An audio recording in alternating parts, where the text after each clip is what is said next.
Today we are going to start the second lecture of nuclear reaction, which is threshold energy for nuclear reaction. Yesterday we have studied what is nuclear reaction, different kinds of nuclear reaction, and then disintegration energy associated with nuclear reaction. So in that particular reaction, we have studied three main types of nuclear reaction: endothermic nuclear reaction, exothermic nuclear reaction, and elastic scattering. In case of endothermic nuclear reaction, we have observed that disintegration energy capital Q, or sometimes you can say Q value of nuclear reaction, should be less than 0. It is negative. The negative value of disintegration energy indicates that some sort of incident kinetic energy is given to the projectile in order to start nuclear reaction. So how can we define threshold energy? The minimum amount of energy required to start any nuclear reaction is called threshold energy. It is associated with endothermic nuclear reaction where capital Q less than 0. Let's consider an example of famous reaction of Lord Rutherford, which were the first nuclear reaction in the history made by Lord Rutherford, when he used alpha particle on the nitrogen nucleus, and nitrogen nucleus is transformed into oxygen nuclei along with proton. तो यहाँ आप देखें कि अगर हम incident particles standard form को पहले देख लें दोबारा कि A is the incident particle, X is the target nucleus, capital Y is the product nucleus, and small b is the emitted particle. If A, which is incident particle, it is alpha particles, and capital X target nucleus is nitrogen nucleus. Alpha particle bear double positive charge, nitrogen nucleus also carry positive charge. So when two similar charge particles interact with each other, there exists a massive Coulomb repulsion force.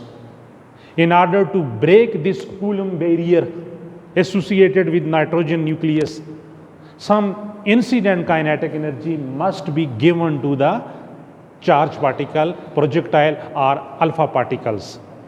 कि जब alpha particle nitrogen nucleus से interact करता है, दोनों का same charge है, तो coulomb repulsion होगी ना, बैरियर, कूलम बैरियर होगा, तो उस बैरियर को ब्रेकअप करना है, उस कूलम रिपल्शन को ब्रेकअप करना है, अल्फा पार्टिकल ने नाइट्रोजन न्यूक्लियस से इंटरेक्ट करना है, तो अल्फा पार्टिकल के पास क्या होना चाहिए? एक सफिशिएंट काइनेटिक एनर्जी होनी चाहिए. लेट्स सपोज बैरियर को ब्रेकअप करने के लिए हमें 1.5 मिलियन इलेक्ट्रॉन वोल्ट एनर्जी चाहिए. ये मैं एग्जांपल दे रहा हूं. तो आप इनिशियली यूज करते हो flux of incoming alpha particle less than 1 MeV energy. 1 million electron volt से लेस काइनेटिक एनर्जी वाला इंसिडेंट अल्फा पार्टिकल यूज करते हो, क्या रिएक्शन इनिशिएट होगा? Kinetic energy of incoming alpha particle क्या है? लेस है. तो फिर ये तो बाउंस बैक होकर स्कैटर्ड होकर वापस चला जाएगा, इलास्टिकली स्कैटर्ड हो सकता है. तो आपको क्या करना पड़ेगा? काइनेटिक एनर्जी को इंक्रीज करना पड़ेगा. जब काइनेटिक एनर्जी इंक्रीज करेंगे, इतनी सफिशिएंट हो जाएगी कि ये कूलम बैरियर, कूलम एनर्जी जो बैरियर है न्यूक्लियस के इसके इर्द गिर्द, ये ब्रेकअप होगा और अल्फा पार्टिकल न्यूक्लियन के साथ इंटरैक्ट करेगा, तो किसी एक या दो न्यूक्लियन को लिबरेटेड करेगा और वो जो टारगेट न्यूक्लियस है ट्रांसफॉर्म होकर नए प्रोडक्ट न्यूक्लियस में कन्वर्ट हो जाएगा. तो ये तमहीद है आज के लेक्चर की कि थ्रेशोल्ड एनर्जी क्या है. कि ये देखें अल्फा पार्टिकल की जो मैंने आपको पूरी स्टोरी सुनाई कि the minimum kinetic energy given to projectile, given to incident particle in order to start nuclear reaction is called threshold energy. तो ये इंसिडेंट पार्टिकल की काइनेटिक एनर्जी है, क्योंकि उस काइनेटिक एनर्जी के बिना ये रिएक्शन प्रोसीड नहीं हो सकता है. अब आप standard form of nuclear reaction को लेके, क्योंकि इसमें थ्रेशोल्ड एनर्जी को कैलकुलेट करने में हम दो चीज़ें यूज़ करेंगे, law of conservation of momentum and centre of mass coordinate observed in laboratory frame of reference, our frame of reference. You have studied it in classical mechanics, वहाँ पर हम लोगों ने बड़ी डिटेल में ये सेंटर ऑफ मास कोऑर्डिनेट पढ़ा है, तो इसलिए इसको समझना रिलेटिवली आसान होगा, प्योर मैथमेटिक्स है। तो अगर हम law of conservation of momentum apply करते हैं, तो मैंने कल भी बताया था कि टारगेट न्यूक्लियस को हम एज्यूम करते हैं कि स्टेट ऑफ रेस्ट पे है, सो इस काइनेटिक एनर्जी और velocity should be equal to 0। तो फर्स्ट हम अप्लाई करते हैं law of conservation of momentum left hand side पे, MAVA momentum of incident particles plus MXVX momentum of target nucleus, right side पे आ जाएं, MYVY momentum of product nucleus, MBVB momentum of emitted particles. अब इसमें Vx 0 है, target nucleus rest पे है, laboratory frame of reference में हम ये एज्यूम कर रहे हैं, तो ये लेफ्ट साइड पे सेकेंड टर्म क्या हो जाएगी, 0 हो जाएगी। तो MAVA MYVY प्लस MBVB, ये इक्वेशन आ गई। अब हम centre of mass coordinate system use करते हैं। Centre of mass coordinate system के लिए आप यूं समझ लें कि ये इंसिडेंट पार्टिकल है जिसका मोमेंटम क्या है, MAVA अल्फा पार्टिकल, ये टारगेट न्यूक्लियस है। जब इंसिडेंट पार्टिकल टारगेट न्यूक्लियस के साथ इंटरैक्ट करता है तो ये two body problem single body में कन्वर्ट हो जाती है। तो अब ये जो सेंटर ऑफ मास कोऑर्डिनेट होगा, ये जो टारगेट न्यूक्लियस जिसने इंसिडेंट पार्टिकल को कैप्चर कर लिया है, तो इसका जो कंबाइन मास होगा वो क्या होगा, sum of two masses, alpha particle incident particle का मास और इसका अपना मास। तो इस फॉर्म में इक्वेशन क्या आती है, इक्वेशन 1 को देखें, capital M VCM, VCM is the center velocity of center of mass coordinates is equal to M1 V1 plus M2 V2, two body problems, it is the interaction of two body problem। इसमें first body क्या है, incident particle, याद रख लो, product nucleus और emitted particle को ज़हन से निकाल दो। फर्स्ट बॉडी कौन सी होगी, इंसिडेंट पार्टिकल, प्रोजेक्टाइल, आप एग्जांपल में अल्फा पार्टिकल ले लो, और सेकंड बॉडी क्या होगी, टारगेट न्यूक्लियस। अब दोनों का मास कंबाइन हुआ तो टोटल मास क्या हो जाएगा, कंबाइन मास, और सेंटर ऑफ मास कोऑर्डिनेट में VCM उसकी velocity of centre of mass coordinate. तो capital M VCM M1 V1 plus M2 V2 equation 1। अब इसमें कैपिटल M क्या है, M1 प्लस M2, मैं अब M1 और M2 को आगे नाम दूंगा। तो कैपिटल M की जगह M1 plus M2 VCM M1 V1 plus M2 V2 equation 2। अब यहाँ ओपन करते हैं अपनी प्रेजेंट डिस्कशन को। What is M1, MA mass of incident particle, मैंने कहा था ना, MA mass associated with incident particle, concentration maintain रखें। अच्छा, M2 mass of target nucleus, V1 VA velocity of incident particle, V2 Vx equal to 0, target nucleus is at rest. अब ये substitution equation 2 में करें तो M1 की जगह क्या आएगा, MA, M2 की जगह कैपिटल MX, मैंने टारगेट न्यूक्लियस के मास को कैपिटल M कह दिया है, और बाहर आएगा VCM, और राइट साइड पे M1 V1, क्योंकि ये इंसिडेंट पार्टिकल का मोमेंटम था, तो MAVA और सेकंड का 0 है तो वो खत्म हो जाएगा। तो यहाँ से VCM की वैल्यू निकाल लें, लेफ्ट साइड पे जो टर्म है ये राइट साइड पे आगे डिवाइड हो जाएगी। तो this is VCM velocity of centre of mass, equation 4।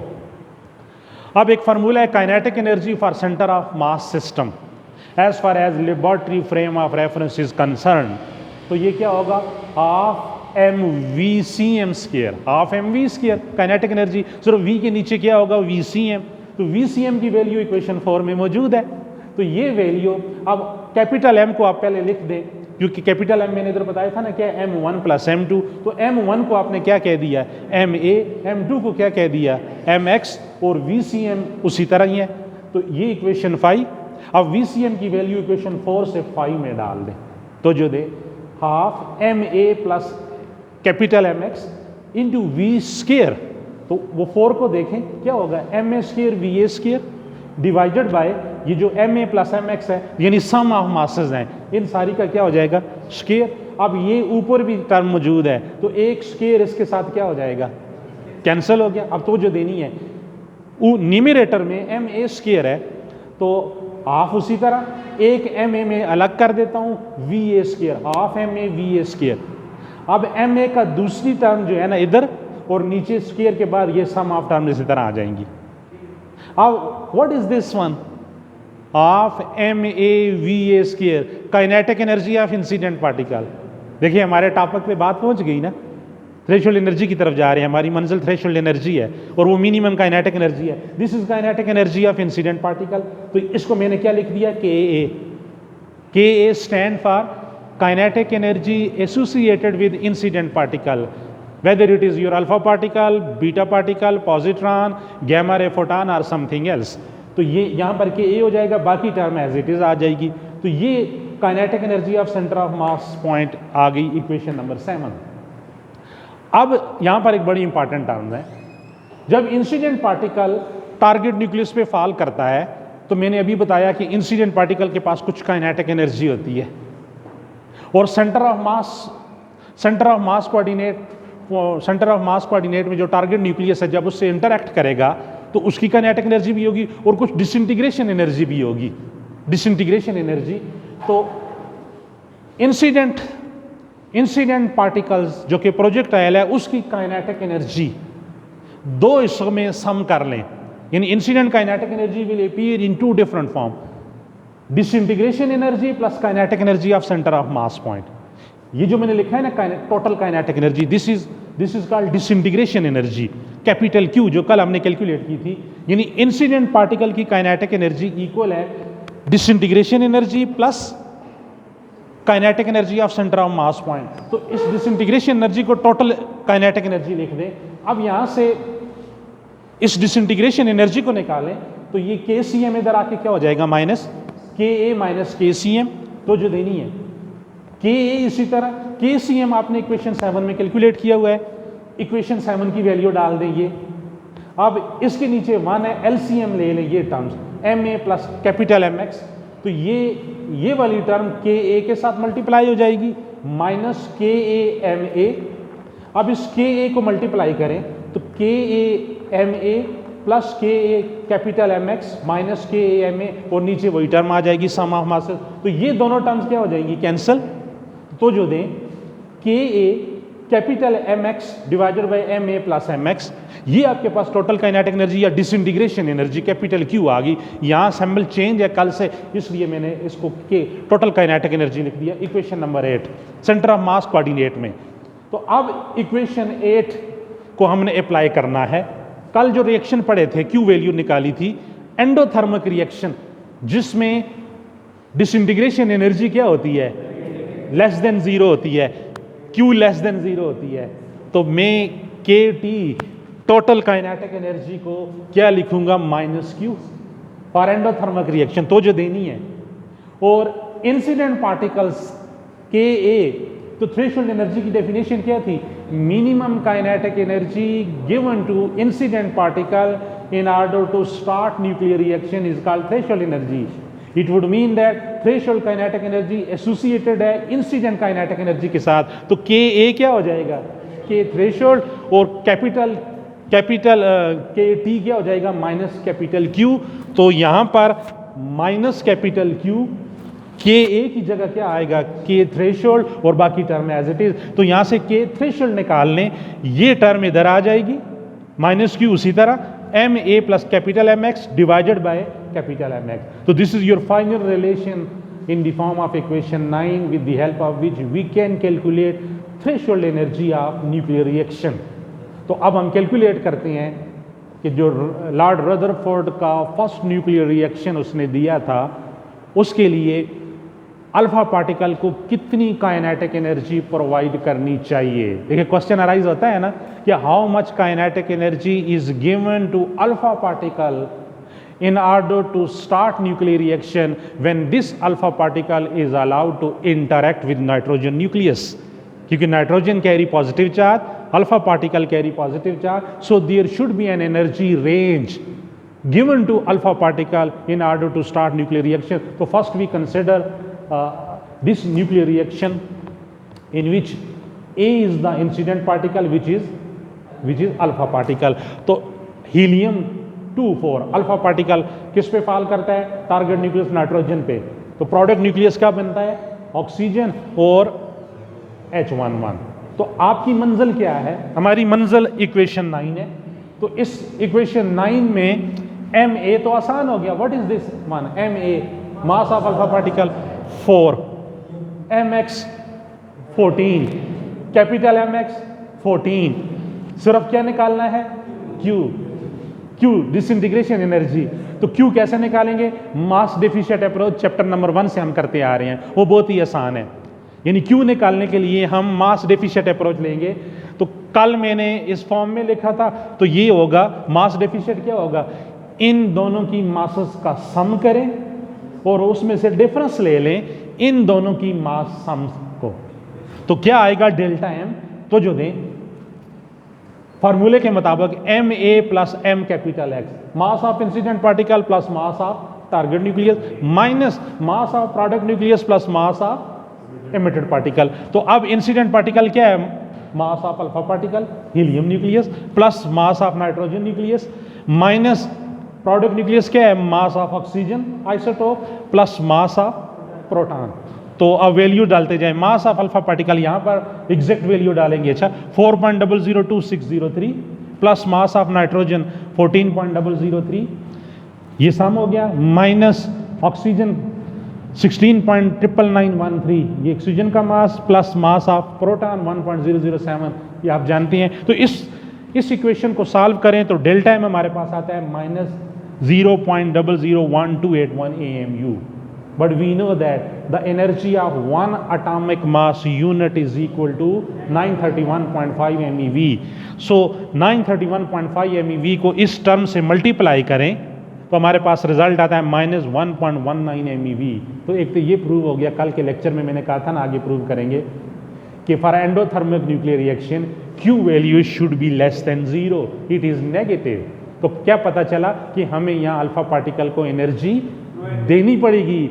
आज के लेक्चर ने कल वाला लेक्चर भी आसान कर दिया, कितनी देनी पड़ेगी ये इक्वेशन 9 बताएगी हमें। तो इक्वेशन 9 Q आपके पास माइनस 1.19 MeV आ गई, तो थ्रेशोल्ड एनर्जी क्या होगी, माइनस इंटू कैपिटल Q की जगह माइनस 1.19, एम ए की जगह 4, कैपिटल एम एक्स की जगह 14 और नीचे भी 14, इसको सॉल्व करें 1.53 MeV। तो जो मैंने स्टार्ट लिया था इस लेक्चर का कि मैंने क्या कहा था कि अल्फा पार्टिकल की एक एनर्जी रेंज होगी नाइट्रोजन न्यूक्लियस तक रसाई हासिल करने के लिए, नाइट्रोजन न्यूक्लियस से इंटरेक्ट करने के लिए, यानी इस न्यूक्लियर रिएक्शन को इनिशिएट करने के लिए। तो वो एनर्जी इधर थ्रेशोल्ड एनर्जी की फॉर्म में हमारे पास आ गई 1.53 मिलियन इलेक्ट्रॉन वोल्ट। अगर आप इस एनर्जी से लेस एनर्जी वाला अल्फा पार्टिकल यूज करती हो तो रिएक्शन इनिशिएट नहीं होगा, जस्ट इलास्टिकली अल्फा पार्टिकल क्या हो जाएगा, स्कैटर्ड हो जाएगा। तो इलास्टिक स्कैटरिंग न्यूक्लियर रिएक्शन तो होगा लेकिन इन इलास्टिक न्यूक्लियर रिएक्शन नहीं हो सकता है। तो this is minimum value of minimum kinetic energy of alpha particle in order to start the nuclear reaction. तो मैं दोबारा से डेफिनेशन की तरफ जाता हूँ। थ्रेशोल्ड एनर्जी क्या थी, minimum kinetic energy associated with incident particle in order to start nuclear reaction is called threshold energy. So this is all about threshold energy.